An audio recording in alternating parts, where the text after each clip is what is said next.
This is my leather weight bag. Some of you have been asking about this bag you've been seeing in my videos, and it's just simply a weight that I use primarily to mitigate the amount of slipping of my leather projects when tooling on them like you see here. However, it does have a lot of other instances when it comes in handy as well. Now my bag comes in just over 2 pounds, but you can adjust that depending on how you make it. And there's a variety of materials you can use. However, being a leather crafter, I just use some scrap leather and these metal BBs, which is how I see a lot of people make them. And being that this is shot, you'll hear some people reference these as shot bags. But taking a closer look at mine, I actually made this one a few years ago using some Herman Oak natural vegetable tanned leather. And I'll discuss the pros and cons of using natural veg tan here in a little bit. But just like I mentioned a second ago, this is an extremely handy item to have in your shop, especially as a leather crafter. It is a very simple project to make. It doesn't have to be complicated whatsoever. So I'm going to show you in this video how to make one. However, I am going to be using chrome tan leather for this particular one, and this is just some 5-6 ounce chrome tan leather that I've had laying around for a long time and need to get put to use. So let's jump right onto the project. These copper coated BBs are what I actually used in the first bag that I made and the one that I showed you that I currently use. However, I just went ahead and picked up this little bit larger container a few days ago, but I'm actually going to go ahead and transfer these into this one because of the funnel shape opening right here. Will be a little bit easier to transfer into the bag when we get to that point here in a little bit. It doesn't really matter which type you use. Some of them may weigh more than the others, but you can alter the weight of the bag depending on how many you use and the size of it. So I don't think it necessarily matters which ones you decide to use. And you can pick these up at a lot of other places. I'm sure you can order them online at like Amazon, like most people do anything anymore, but you can get them at most sporting goods stores. I just picked this large container up at Walmart the other day for like $4 or $5. So they're fairly inexpensive, but I'm gonna go ahead and transfer these into this container and then we'll go from there.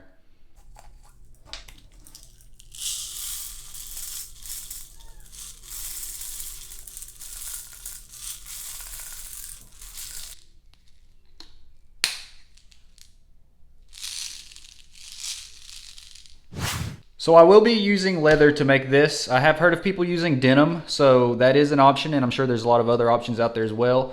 But if you do decide to use leather, like I mentioned, this is some Herman Oak full grain natural veg tan leather, and it was just 2 pieces of either, it looks like some 2-3 or 3-4 ounce is what I would go with if you are going to be using some natural veg, something fairly thin like this that isn't going to be too stiff and rigid. It still has a little bit of flexibility and movement.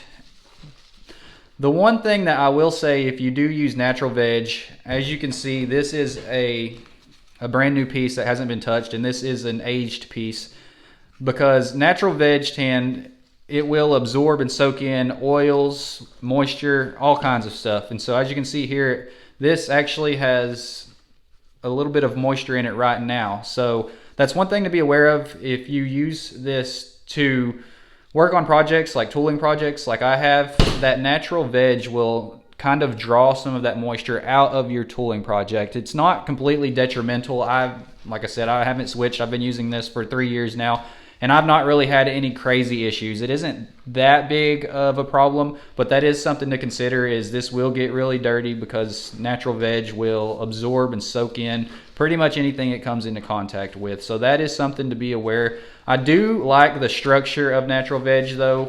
With a weight bag like this, it gives it a lot more firm feeling to it, and I really do like that. So whatever you decide to go with is completely up to you. I don't think using natural veg tan is horrible, but there are some things to consider if you go with that. So I will just be going with some of this chrome tan that I've had laying around for a while, and this is some 5-6 ounce chrome tan. As you can see, it is a lot more pliable leather. It's going to be a lot softer than this. Not that that really matters, but that's just part of the structure of the leather.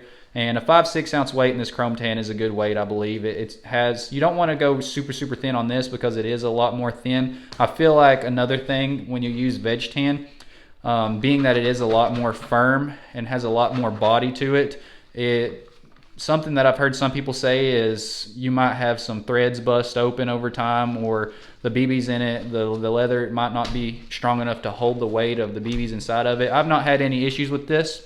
I feel like the firmness of the veg tan has helped that as well. So not that I have a lot of experience with making these or using different types of these, but I really like this way. Like I said, the only problem is it just soaks up everything.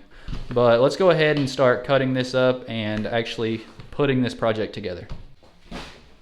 You can get as scientific and fancy about this as you want, but I will not be getting very fancy with this. I am just going to cut 2 big squares out of this and then sew them together.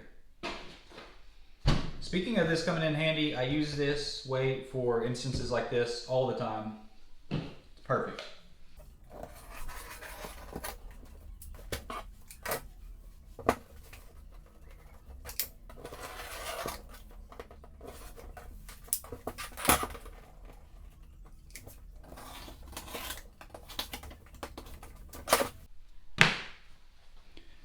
So if you wanted to do the math to figure out what size you needed to make this to fit what amount of BBs you would want to put in it, then go ahead. But I just kind of came up with a size that I would kind of like this thing to finish up as, and then just cut it to that size.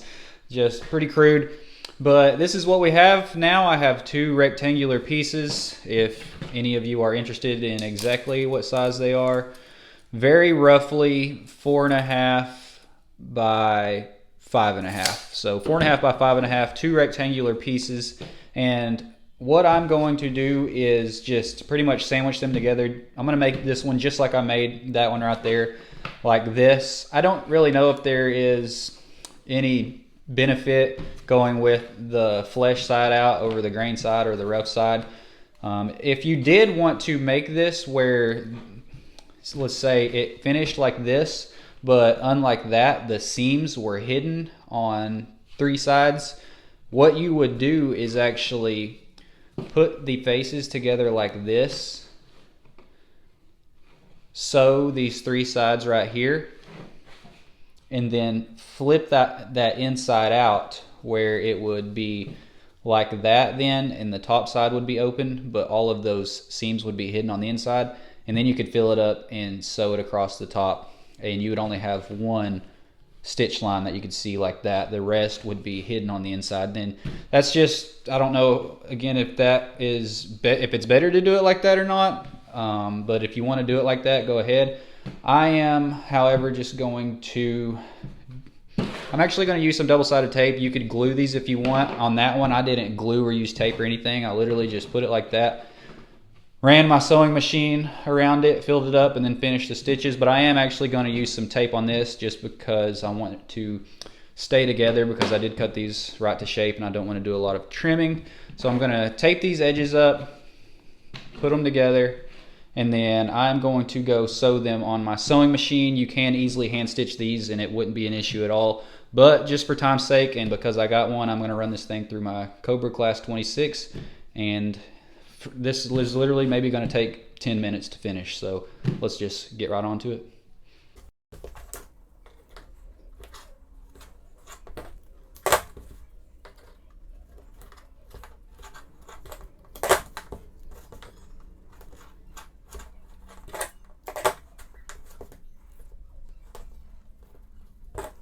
Really quick before I actually put these together, you can see that I used my double-sided tape and I put them on all 4 sides, but I left an opening right here, and that's because when I get over to my sewing machine, I am going to mostly sew this up. I'm not going to completely sew it all the way around this first time. I'm going to sew it mostly up, but where I left this little gap, that is going to be the opening that I'm going to use to then funnel all of these BBs into that and fill it up. And then once we get it filled up, we will go back and finish sewing that one side up.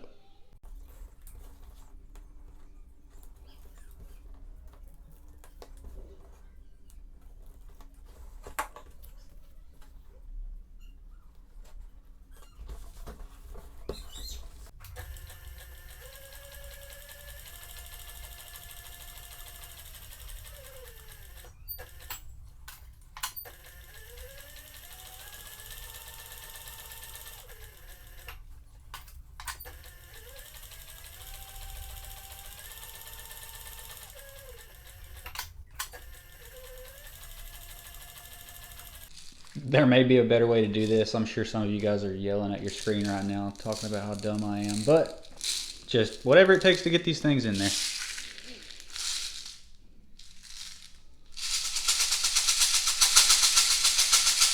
Check me out, check me out.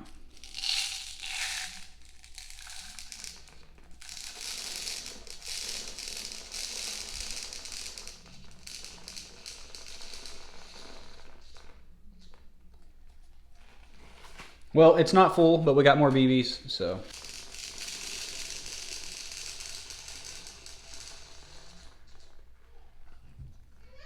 Boom. There we go.